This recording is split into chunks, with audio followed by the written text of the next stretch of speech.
Hi there. I didn't make a video on Friday, so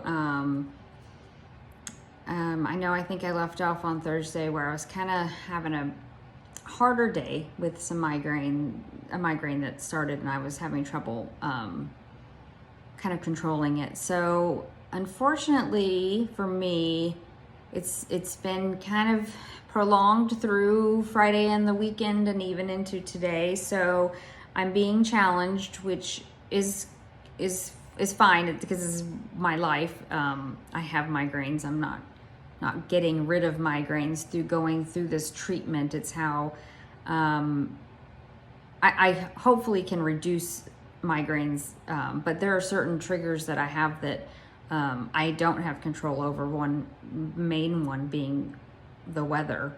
I have sensitivity to low atmospheric pressure.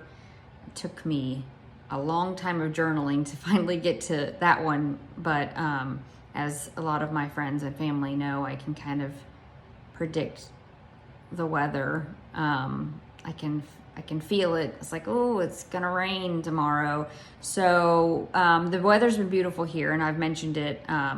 When I got here and for a week, I was getting migraines probably from other things, but taking the medication that what I call my rescue meds, they're specific migraine medication versus other pain type medications, and I was able to really keep it under control using that, and not just the medications, but using the tools that I'm learning in treatment. So I think what happened though is the weather's been great. It got warmer over the weekend, but then we had kind of cold front came in, and some rain came in, and I think that's probably part of it.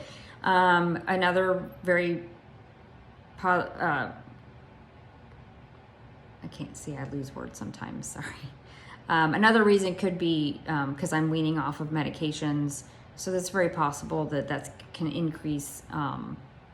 And then one of the medications I'm weaning off of is my sleeping medication, so I can talk about that in a second, but I think that could very well have another more impact too on my headaches. So let me just talk a little bit about what I did on Friday and then weekend and today. So and I'm not giving you like we're there for all day long. So I just pull out bits and pieces that I feel were interesting to me, and where I learned something that I didn't know or that may be interesting to talk about. Some of it is interesting to me, but may not be interesting to talk about.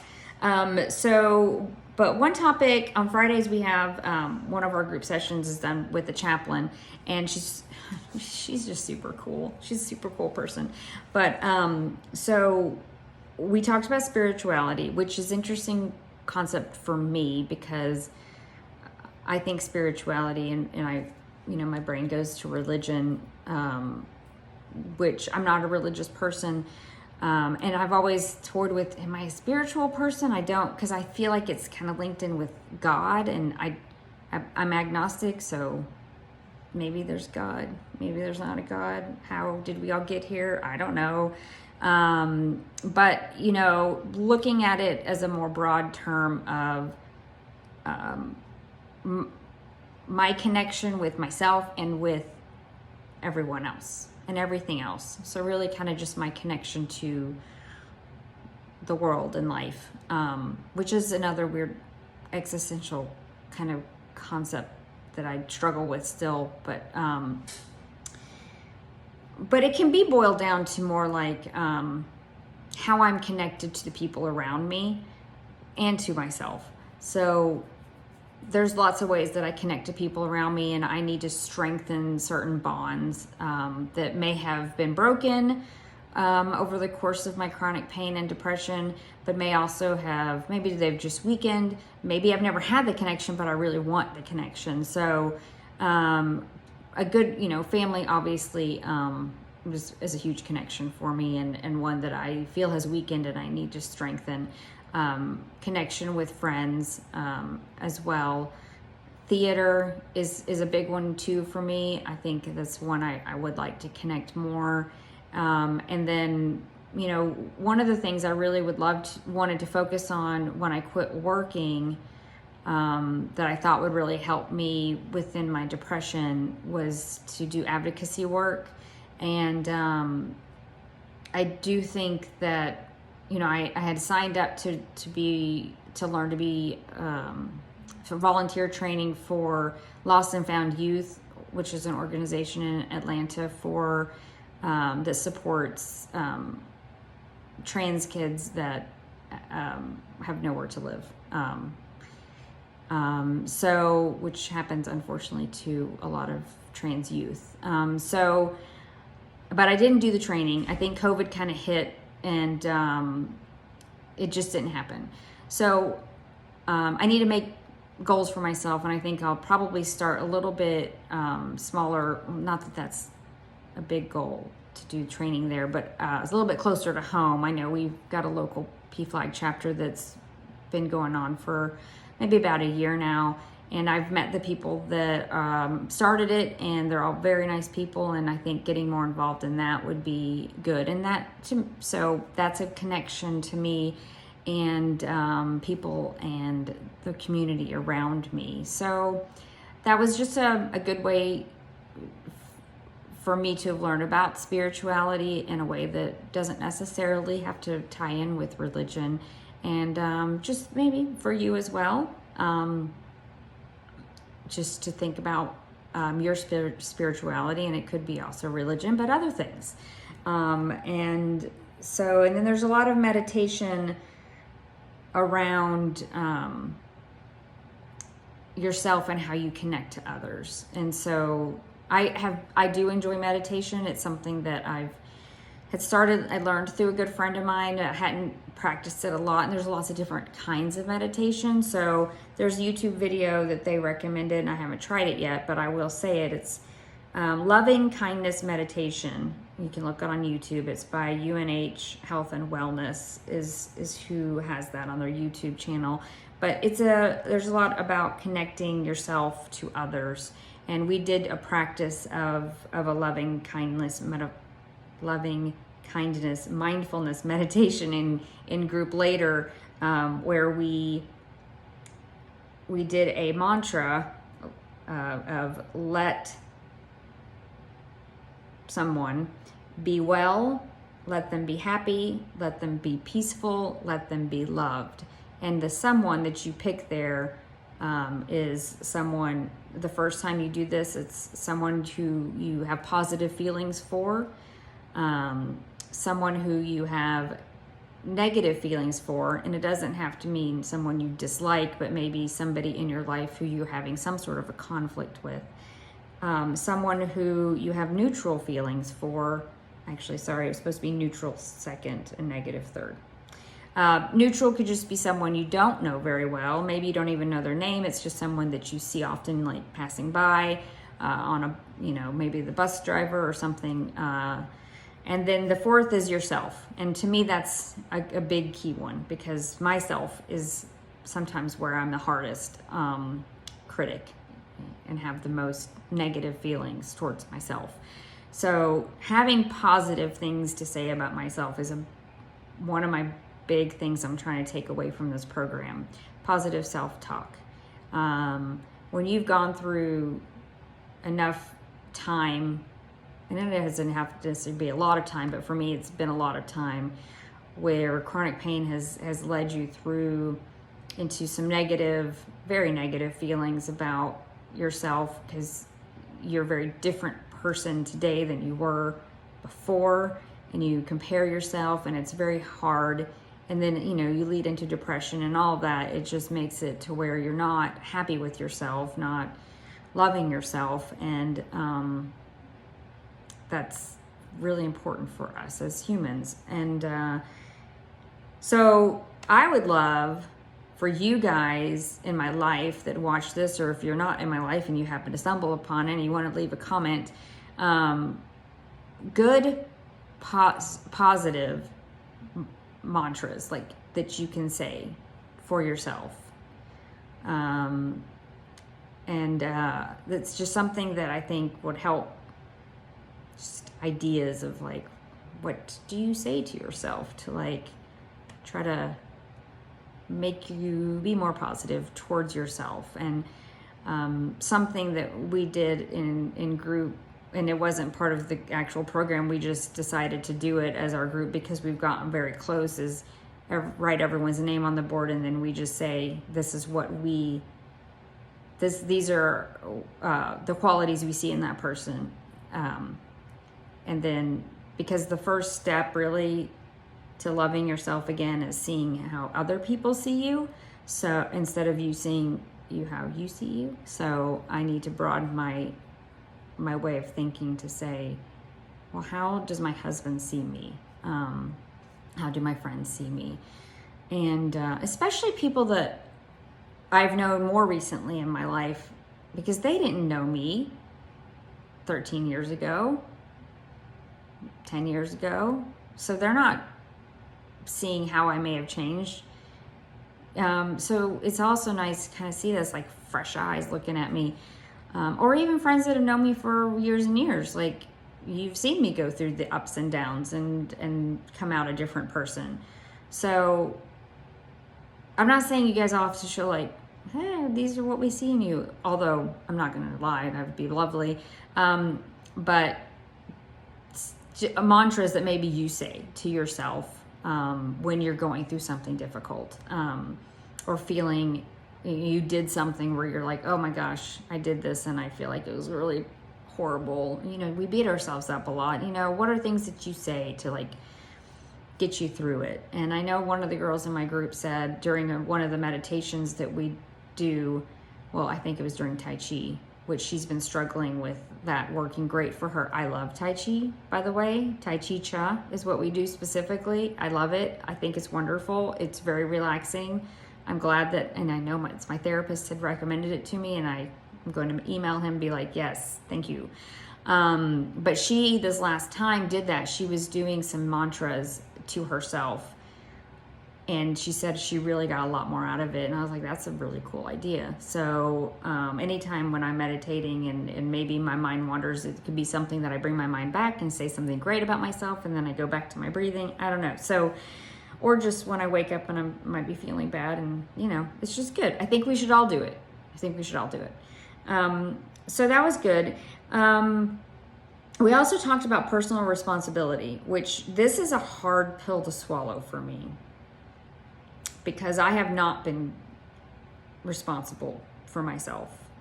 I have given up, things are moving different direction now, and this is another reason why I make these videos. I'm holding myself accountable, and it's out there for the world to hear.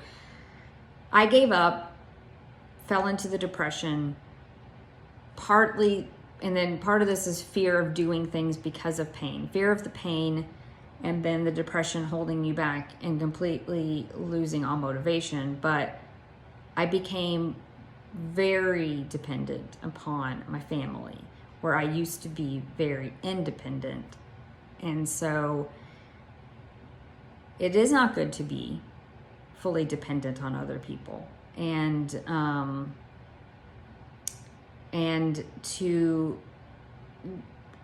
So we listed out a bunch of positives and negatives to being independent, being dependent, and having caretaking, whether I'm caretaking other people or people are caretaking for me.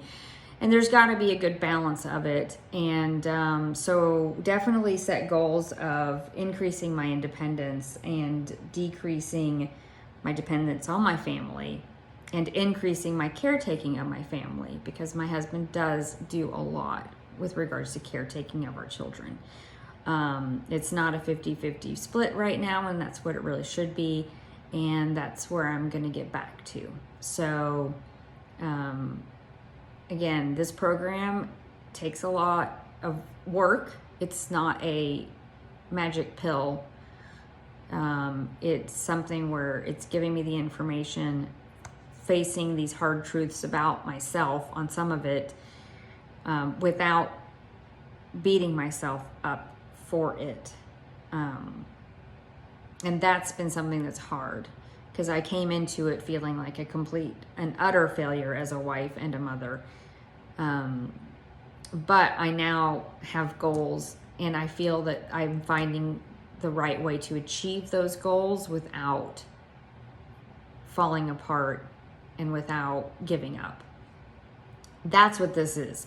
And for people out there that are in a position where you are ready to put the work in and be receptive to these ideas, then it's for you. If you aren't ready, it's not going to work for you, because you have to be ready and know that you're going to have to work. And part of what we do here before we leave is we do fill out a, I can't remember what they call it. It's a bad day plan. So what will you do? What are you going to put in your toolbox for days that are bad when you're not here? Or even when you are here. So anyway, so that was good. I mean, that one to me, personal responsibility, that was a little hard for me just because I know that that's a big area that I have not done well with. And that's probably one of the areas I'm going to be working the hardest at once I get home. So yeah. And then, last thing that we have been really talking about again is the, cognitive behavioral therapy, which is a huge component of all of this, and how our our behaviors and our thoughts and our emotions are all really tied together. And when things happen, what are our thoughts about it? And are those thoughts how they affect us emotionally, physically? So we talked about that a lot today, and there's a list of cognitive errors is what it was, but it was just things that we do, and everybody does some of them, maybe not all of them, but I know as we were going through people in my life that do a lot of these things, like jumping to conclusions, like something happens and you assume you know what the other person was thinking or in this conversation you had, or maybe it wasn't even a conversation, maybe it was just a look and you're like, oh my God, that person just hates me.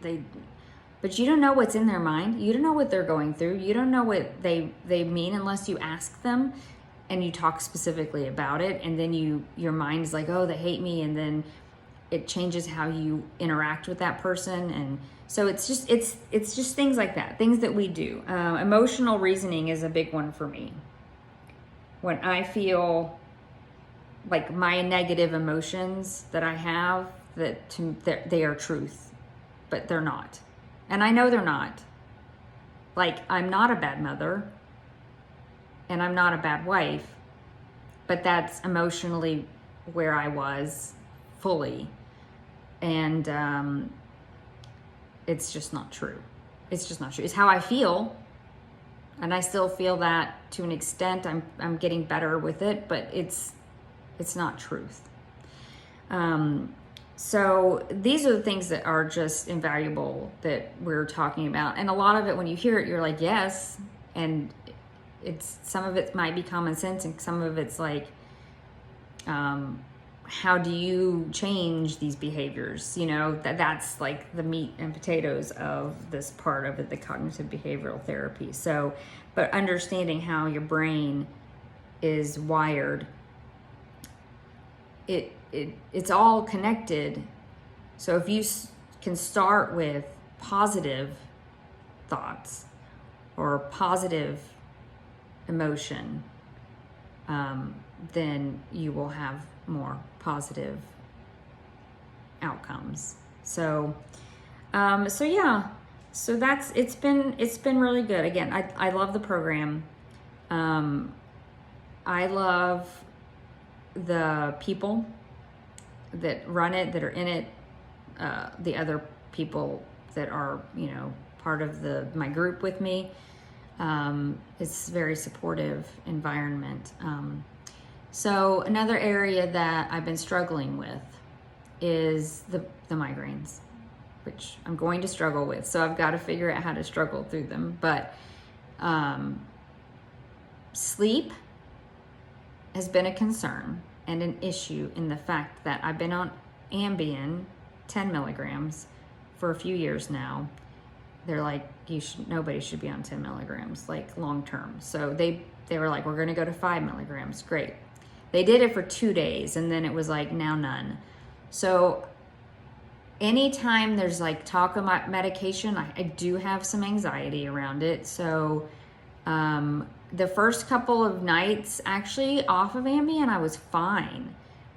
When I got the migraine that I could not get rid of, that's where it's hard, because laying down on the pillow, especially not in my bed, and I'm not nearly as comfortable here, but it is really hard to get comfortable when I have a migraine to lay down. So that's been hard for me, but I've still been getting enough sleep, and which is good. It's just I've had days where it's taken me a lot longer to get to sleep than what I would like.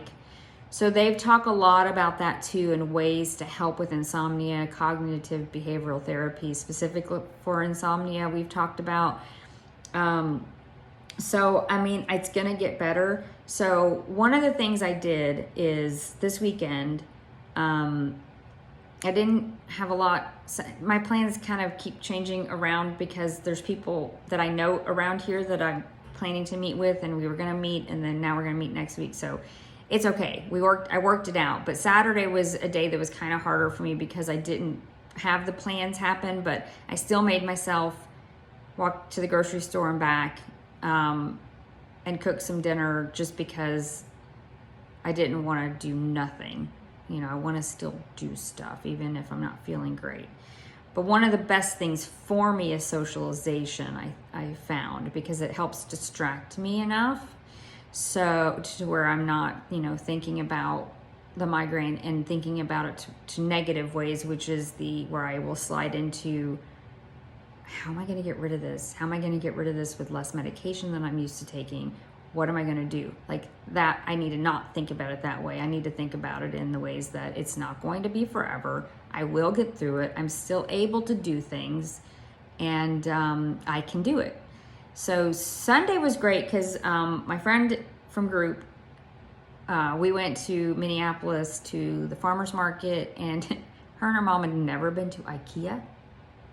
Like, they just don't have them where they're from.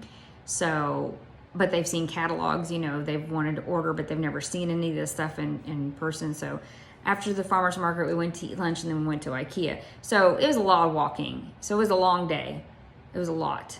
And that was, maybe we didn't moderate enough, but then the car ride back is an hour and a half. So I knew, because I hadn't slept as well as I would like, that I got back and I was like, I'm still just not going to do nothing. So I dyed my hair and I washed my clothes so that I had something I was doing.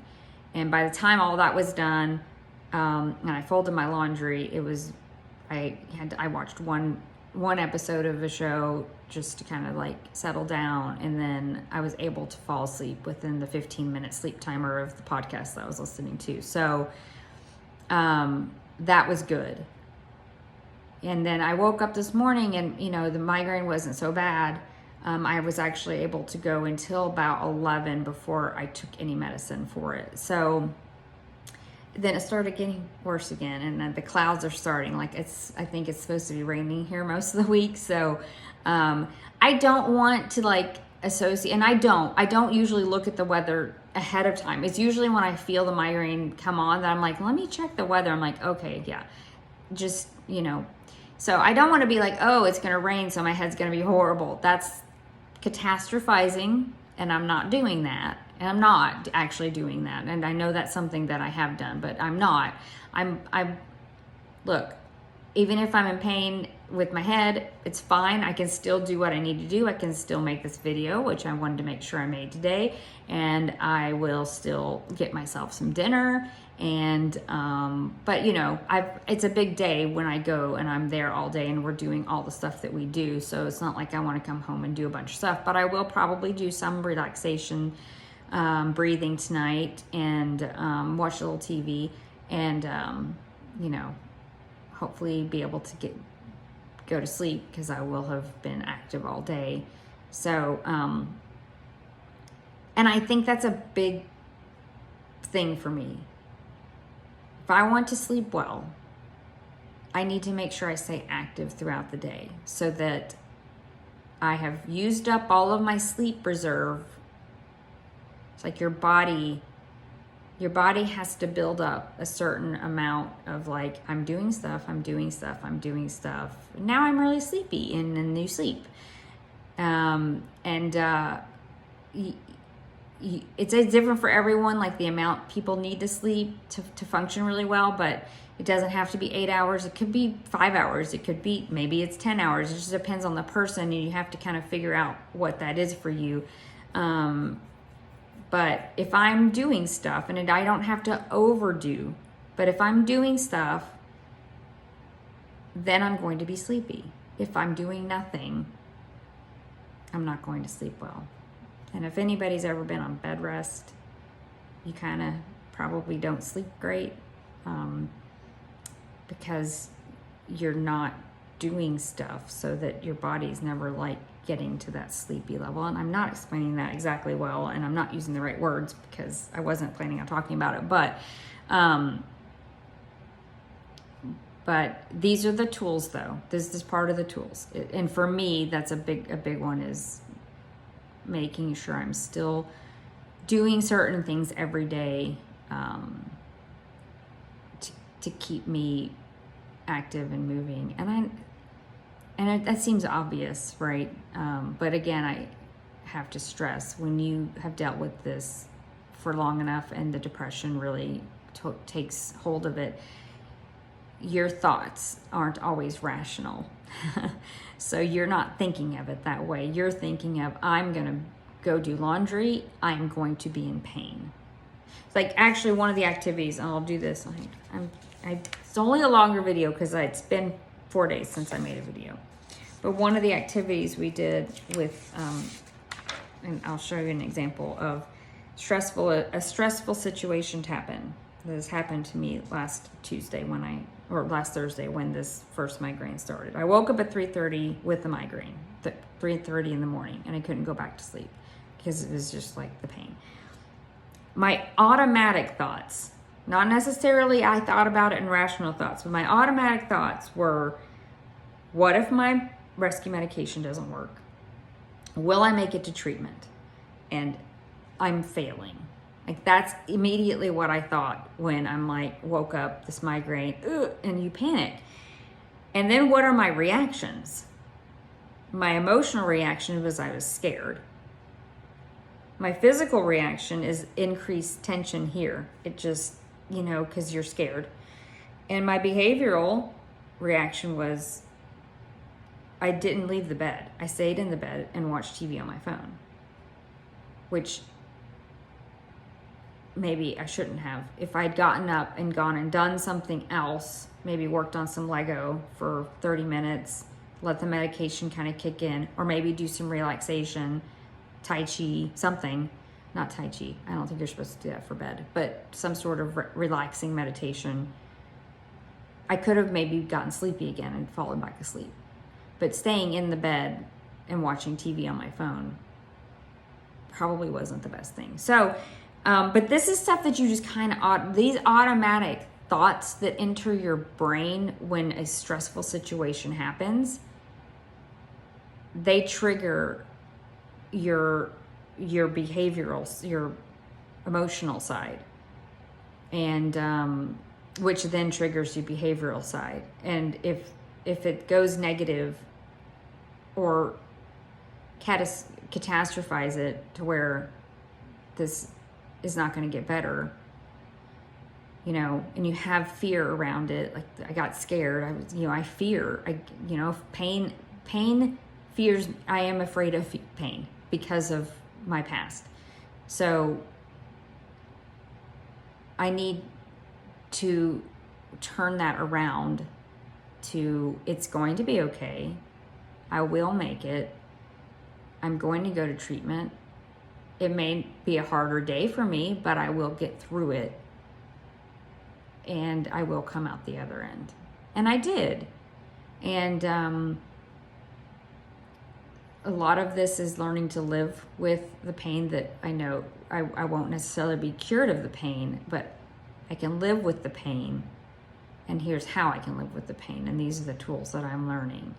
And so it may not always be the best days, but I will have good days. Like I had my first week, I was having a lot of really good days. And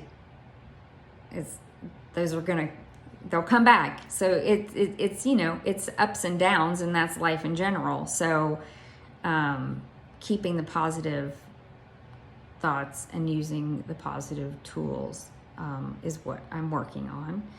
And I will continue to work on, and I will continue to work on with the help of the people here. And then once I get home, with the help with help from people around me at home. So again, I appreciate you, all of you who sit through these, and this is a 30-minute long video.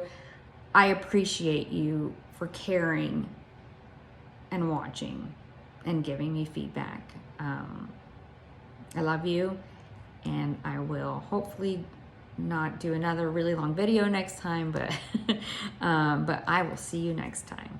Bye.